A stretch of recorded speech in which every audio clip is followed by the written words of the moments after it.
financial product that 99% of people need, like literally almost everybody. Yet I would probably say that almost the same amount, 99% of people, buy the wrong type in the wrong amount for the wrong reasons. Hey everyone. I'm Jacob Turner, former Major League Baseball player and current co-founder of Moment Private Wealth. In today's video, we're going to talk about that product. That product's life insurance. We're going to talk about things that you should consider, factors that should play into it, and how much you should potentially buy. To kick us off, let's talk about the two different forms of life insurance. There's really two overarching types of life insurance. On one side, we have term life insurance, and on the other side, we have permanent life insurance. So term life insurance kind of is what it sounds like. It's for a certain period or term in time. Think about it like this. If you need life insurance to cover you on your worst day for 10 years or 20 years or 30 years, term life insurance can do just that. You pay a premium, which is the cost that you pay to cover you for a certain period in time. 10, 20, 30 years are examples. On the other side is permanent life insurance. This means that you're going to be covered as long as you pay the premium. And the premium is the cost. Now, on a permanent life insurance policy, it's really important to note that some of the cost goes towards the cost of the life insurance, and typically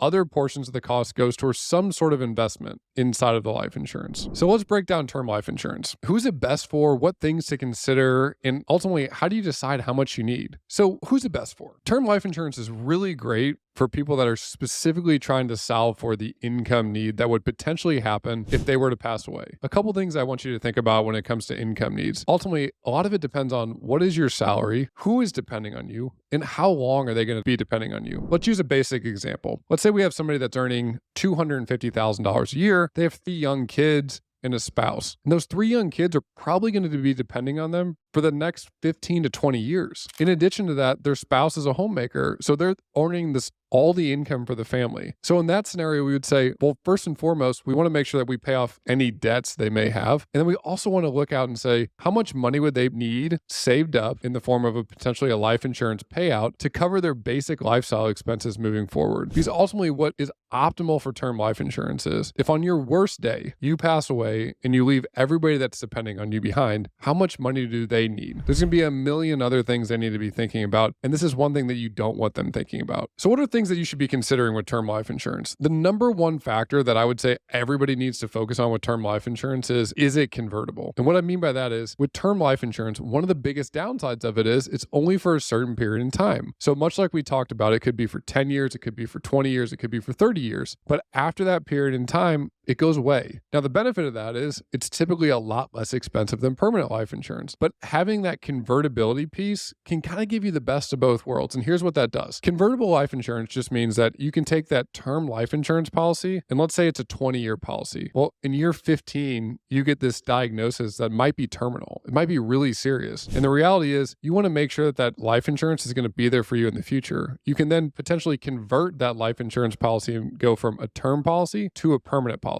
This can be very advantageous because oftentimes we don't know what our health's going to look like in the future. And if we have some sort of health diagnosis like that, we might not be insurable after that term policy is up. On the other end of the spectrum is permanent life insurance. So who should consider permanent life insurance? What factors should we consider and how much should we potentially look at getting? First and foremost, I think it's really important to understand that life insurance as a whole can be a great tool. It can also be used for all the wrong reasons. And I say that because just like I said at the beginning of this video, while 99% of people probably need some form of life insurance, most people buy the wrong type in the wrong amount for the wrong reasons. And a lot of times it's really simple. Life insurance pays out pretty big commissions typically to the people that are selling it. Now, there's nothing wrong with somebody making a commission from a product, but you just want to make sure that you're really clear on why they're pitching you the product they're pitching you. All right, so back to permanent life insurance. When I think about permanent life insurance, it's really best for somebody that potentially has some sort of thing in the future that they're going to need to pay for. In our business, the most common time that we implement permanent life insurance for families is when they have an estate tax issue. What that means is they're essentially worth more than about $26 million. And what happens is if they die with more than $26 million of total assets, everything above that is going to get taxed at 40% by the government. So what we do is we buy permanent life insurance, we put them them into certain estate planning structures. And then that way, whenever the patriarch of the family passes away, there's money there to be able to pay for those estate taxes. So what are other areas that you might need permanent life insurance? Some people are a little bit more risk averse, and they might say, well, permanent life insurance could be a good tool for me to potentially use in retirement. Because remember, in permanent life insurance, some of the money goes towards paying for the cost of insurance, and some of the money goes towards an investment component. Now, we're not going to get into all the nitty gritty of the investments, but what I will say is you need to make sure you're really clear on what are all the costs involved. What is the potential commission? What is the potential cost of insurance? What are the investment fees and structures inside of these policies? Because I will say this, if you're looking for more of a pure investment play, I typically don't recommend permanent life insurance. And that's ultimately because there's a lot of costs that go into permanent life insurance. Again, that doesn't mean it's a bad solution for you, but you just need to be very clear on what you're getting into and why you're getting into it. So how do you decide on how much permanent life insurance you need? Well, ultimately, it really depends on what you're trying to accomplish. Remember, the goal of life insurance is to solve for a need. So we have to first understand what is the need today and what might be that need in the future. Because remember, permanent life insurance might be there for a really long period in time. So we need to make sure we're not just planning for what that need is today, but also planning for what that need is in the future. And the way I want you to think about it is there's all these different chassis you can put on permanent life insurance. Think about permanent life insurance as like the type of car, but you can buy a bunch of different types of cars. Some have faster engines, some can climb hills better. It ultimately depends on what is you trying to solve for, what situation are you in to determine which one of those cars best fits you. We're not going to get into all the details of all the different forms of permanent life insurance, but just remember this. You want to make sure that if you're buying permanent life insurance, you're understanding all the costs that are involved. You're understanding what your need is and why permanent life insurance is the best solution for it. So what kind of life insurance do I have?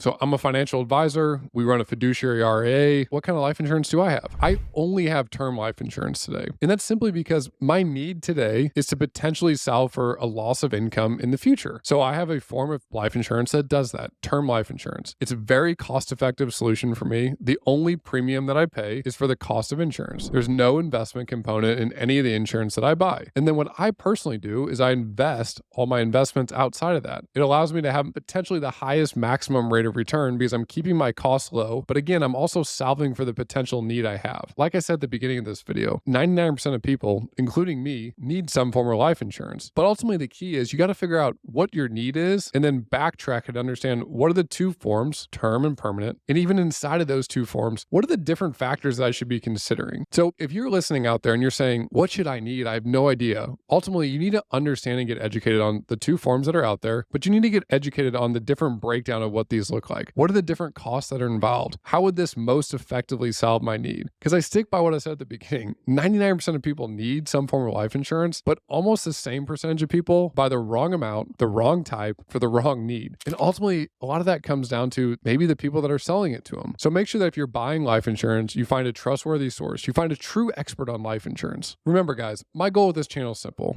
It's to give you guys actionable information for you to get smarter with your money. And as with all my content, it comes from a place of me trying it first and saying, what do I implement in my own life? What have I seen with clients that we help? And how can I best educate you on what your potential options are? If you like this sort of thing, make sure you like and subscribe for future videos.